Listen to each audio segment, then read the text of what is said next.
If your company has a flexible workspace model, chances are you would have spent several hours working at one of WeWork's several locations across the country. I'm in one of those here in Bangalore for this special episode of The Weekender because this has been a landmark year for WeWork. It completes 5 years here in India and operationally it has been one of its best years here just yet. So we're here to catch up with its young CEO Karan Virwani to talk about the business outlook and if the coming year is going to be any better.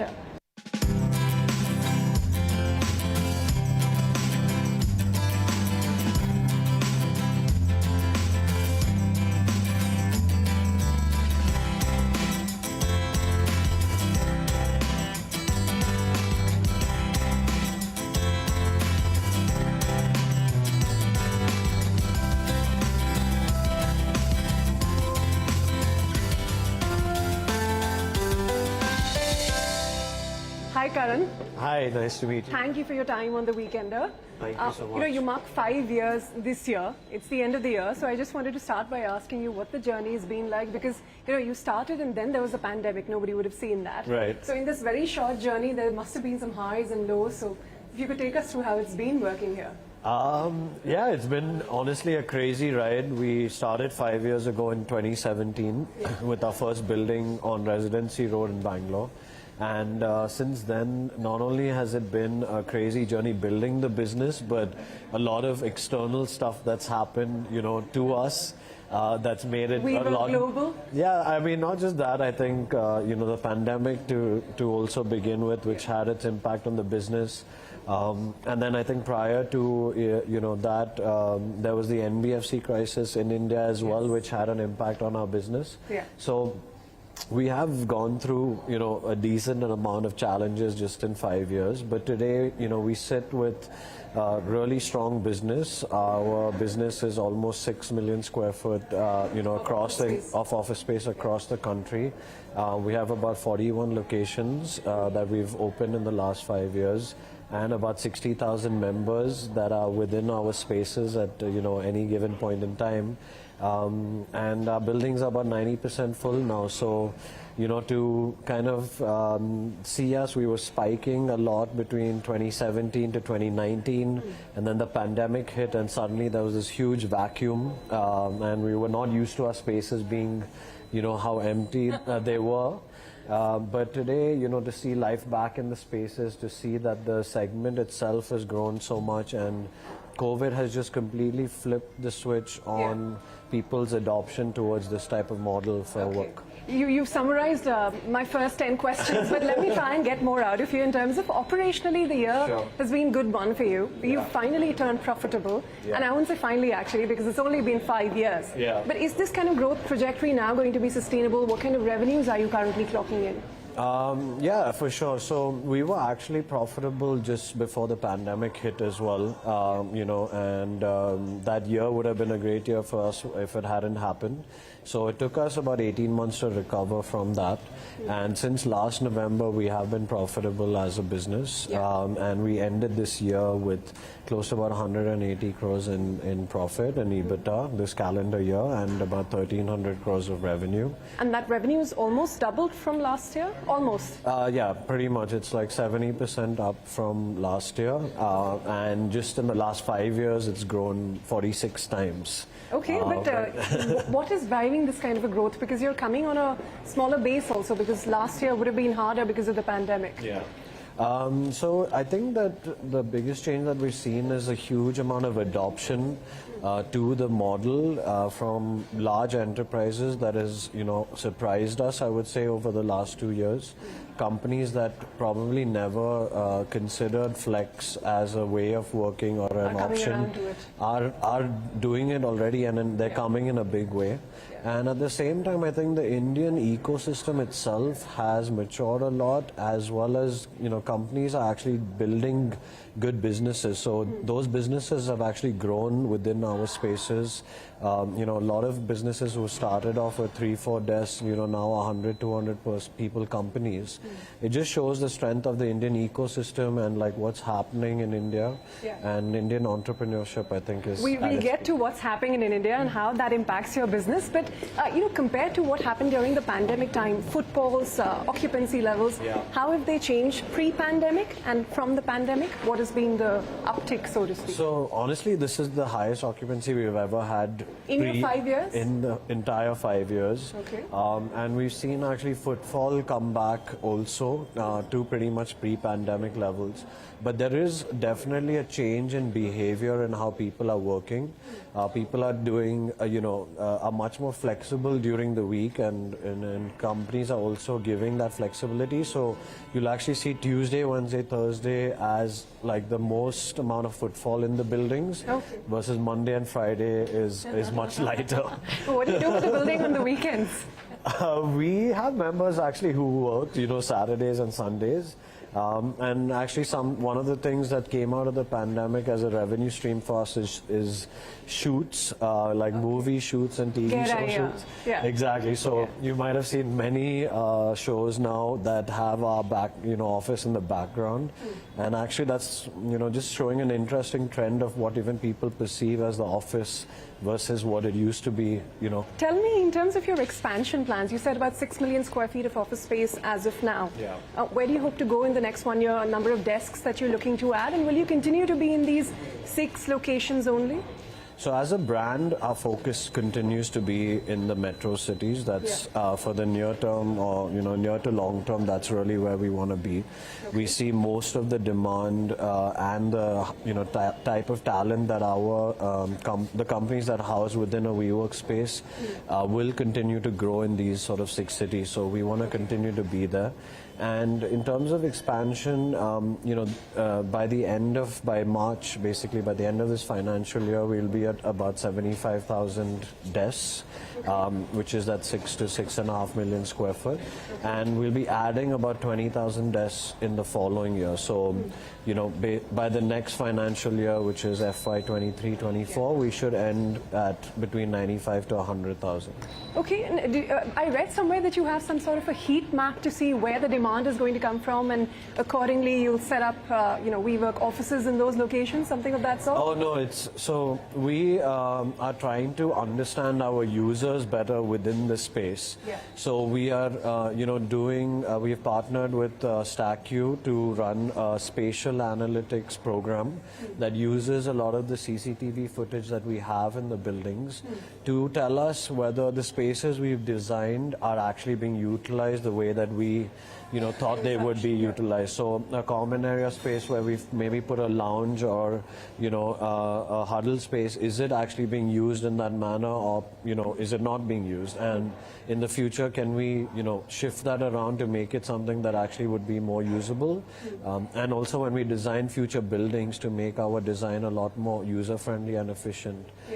That's what we're trying to do with that. So trying to use technology as much as possible to deliver a better member experience for our members. So within these 6 cities that you're currently present in, all the metros, where do you see higher demand? Where has demand been hit because of the pandemic? Where has it not come back? Where has it sprung back? So if you see a demand, I think has always been very strong within the south compared to any part of the country. So that's Bangalore and Hyderabad, drive a big chunk of the demand. India leases close to about 45 million to 50 million square foot a year. And usually Bangalore does between 14 to 16 million of that. So, pretty much like 1/3 or, 40% of the stuff is happening in Bangalore. Our growth markets are going to be Hyderabad, Pune and Bangalore for a large chunk, as well as Noida and Gurgaon. That's everything. Yeah, but I would say predominantly more towards Bangalore, Hyderabad and Pune. I see. And wouldn't you need capital, to make good on these expansion plans that you've laid out for us? Are you in the market to raise capital? we do always need capital, and it's, earlier when we were trying to build a business, we had a lot of operational burn, and we were obviously, not profitable. Since the last 12 months, the business is generating good amount of cash flows, and we're actually able to cover all of our business operational expenses as well as any financing that we've actually taken. So for future expenses, CapEx is going to be required, and we have cash flows to be able to sustain that. How much CapEx would be required for future expenses? I think for this year we would, for the following year would be close to about 300 crores. 300 crores, okay. About 50%, more than 50% of that actually comes from our landlords who are now partnering with us. Eventually, do you see WeWork in India going public? I think any entrepreneur would love to do that, and the business. Not all. Well, at least our business is very conducive for it, and we've not really chosen a path as yet. But obviously, some sort of big event in the near future, in the next 12 to 24 months, is something that we will need to do, purely just to give a return to our investors in terms of the capital that. So that big event in the next 1 or 2 years is going to be an IPO? It could, or it could just be another private round. If we chose to do that. Do you think as a startup it's harder to raise capital at the valuation that you want? Are you looking at debt also as one of the routes to perhaps extend your runway before you go public or raise money? Like I said, our runway is good. We have enough cash in the bank. We are generating cash as a business as well.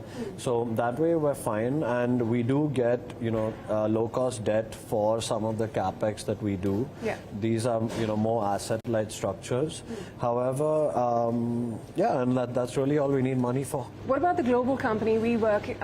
It last infused capital into WeWork in India in 2020, I believe. Yeah, that's right. Will it be infusing more capital anytime soon? What the plans are? No, I don't think so. We don't have any need for that to actually happen right now. So. We're in a good place, luckily. You're in a good place, touch wood. Yeah. But WeWork Global, not so much, right? They're burning through a lot of the cash that they've raised from SoftBank. They're in debt. Losses have been narrowing to an extent. Yeah.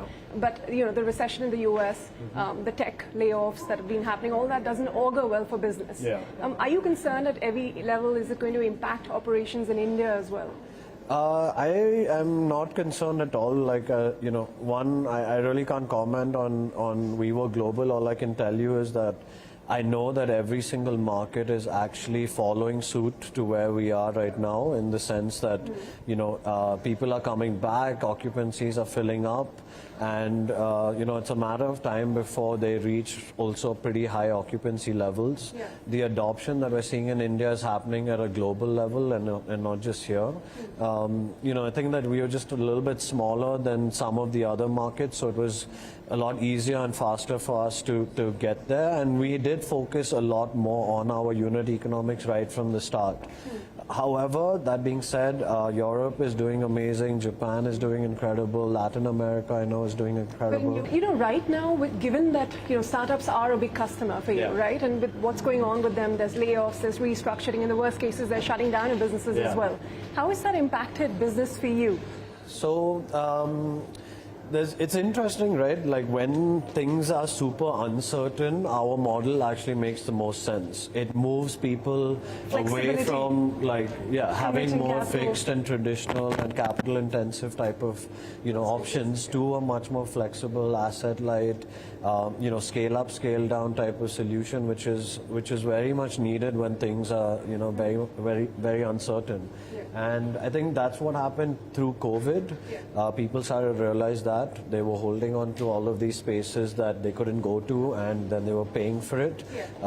And so those type of customers are coming to us. Sure. But at the same time, I think as recession or things of a negative nature hit, as a company and as culture, you tend to huddle rather than not try to be together. And the office has always been that place, and it continues to be the space where you would come to. Are you saying you remained immune to all of these restructurings, the shutting down of several businesses, the layoffs that have happened in the startup community? We've not seen any big impact. Obviously, few organizations that were with us have let go of people, but there's lots of companies within our space that are actually growing. So when we look at our member base, there's way more growth than there is, any sort of like reduction. What about your on-demand and some of your digital offerings? Yeah. How are they doing in this environment? Honestly, that business completely shocked me. It was a thing that came out of the pandemic. It was a way for us to try to generate something during the pandemic and try to get people into the space. And today it's grown into a full-fledged business. Not only that, I think it's disrupting completely how people think about the office in general. What we see is the office is going to become a place for collaboration versus a fixed desk type of setup. And also there's a lot more workers that are gig, remote, and they need infrastructure sometimes during the week to do work that's outside of their home, and this is actually going to be able to provide that. But competition is also growing for you, right? Like I just crossed 2 office locations on the way. There are many more I couldn't even name. But what are you doing differently to stay relevant, to stay on top of your game? I think we've, been very sure about our place in the entire segment. So we continue to be the mid to premium player, I would say, and you can see that with the quality of our space and the quality of our customers as well. Why we attract some of the best multinationals is because of the experience and the space that we provide. So our focus is to give the best product and service that we possibly can and continue to keep your fingers crossed. No, I'd continue to innovate, and I think long term, people see value in that, and that's why we, I think, are doing so well. That being said, I think that our competitors also deserve a little bit of credit. Without them, the segment itself wouldn't have grown the way that it is. I think, Flex has now become a permanent part of commercial real estate, and each one of them is providing a niche within the space. It might be low cost, it might be tier 2, it might be enterprise only. And we've taken a conscious decision that we will be a platform that provides products across the board. But we will continue to So everybody is going to have their niches, but you're going to be a jack of all trades. Exactly. Okay, on that note, because we have to take a break, I'll quickly ask you, like I said, it's been operationally a good year for you as we're entering 2023. You think business is going to be much better, profits are going to be higher, revenue is going to grow? I mean, that's what we're planning for, but we've I would say become a lot more conservative than we might have been in year 1 and year 2. In terms of your cash burn? Yeah, just look, profitable growth is really what we've been on the path on for the last 2 years, actually, since sort of like COVID hit us, or even actually before that. That's been the focus. So our focus is really right now, customer experience, member experience, our product, and the bottom line. So we have no reason to chase any type of growth numbers or, some expansion numbers for the sake of chasing it. We're going to be focused on building a very strong, steady business. It is a business that actually grows a lot faster than, some of the others, just because of the nature of it, we want to take advantage of that. So focus is going to be where we're maturing and we're focused on making sure our unit economics stay. Welcome back. I'm in conversation with Karan Virwani and WeWork on this special episode of The Weekender. Karan, thanks very much for staying with us. Tell us about the trends that you're seeing post-pandemic in the demand for workspace. Are startups asking for more space, less space? Commercially, how has it been? So we've seen, the complete behavioral change happen in terms of how companies are sort of looking at their workspace, from being a place where every employee had a fixed desk and a row of, seats and tables, to becoming spaces that are a lot more dynamic and more conducive for collaboration and people actually using the office as a social hub and as an identity of their organization. days in the week where teams are actually coming in or people are coming in to do these in-person interactions or to huddle as a team and have, problem solve or, do town halls that is going to help build culture. So one, the office is becoming much more for collaboration and culture. We are seeing that, there's a difference in different sectors. So in Mumbai and, in the financial sector, everyone is pretty much back in the office. Some of the banks, the guys never even left the office. Whereas, in Bangalore, some of the tech companies are facing a challenge in bringing people back to an office in a permanent basis, and I think that's what's giving rise to this hybrid model. Yeah. So, through the pandemic, we came out with these products like WeWork On Demand and our All Access product, which basically gives individuals or companies the ability to come to an office when they want and not actually carry that cost on for so long. That's taken off so much, and I think it's a lot to do, and it's a transitionary way of bringing sort of employees back.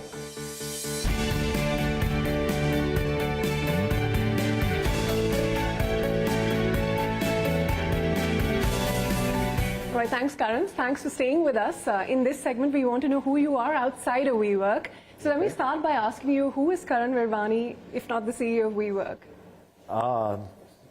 I am someone who loves the outdoors. I love doing anything that involves, being in nature. So trekking, I grew up horse riding. I used to be a national level horse rider. Oh. Okay. My passion is heavily into food. I love food in any way. My first business was, an F&B hospitality business. Oh, that's nice. And both me and my wife, whenever we travel, that's how our whole trip is planned. It's just basically around restaurants and what we're going to eat, and pretty much that. And as a family, we've been within the real estate business for the last 30 years. So I think I've grown up in this kind of environment. You actually did take that advice and have your vision on the long-term goals. What are they? Will you continue to be? Do you see yourself at WeWork, or do you see yourself going back to the family business? Where will you be?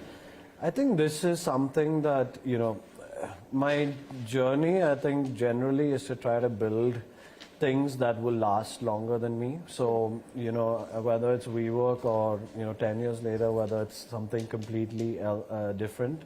My nature is to be an entrepreneur, to build things from ground up. I think that's what excites me the most. So, but do you see yourself going back to Embassy, for instance? Yeah, I mean, it's my, it's our family business, and I am also the eldest of 3 brothers. Okay. So I am already sort of involved, at a high level, and it's such a great platform that's allowed us to build businesses similar to WeWork. That the opportunities that will come in the future to do stuff from that platform is also invaluable. All right, Karan, it's been a pleasure speaking with you. Thank you very much for your time. Thank you so much. Thank you.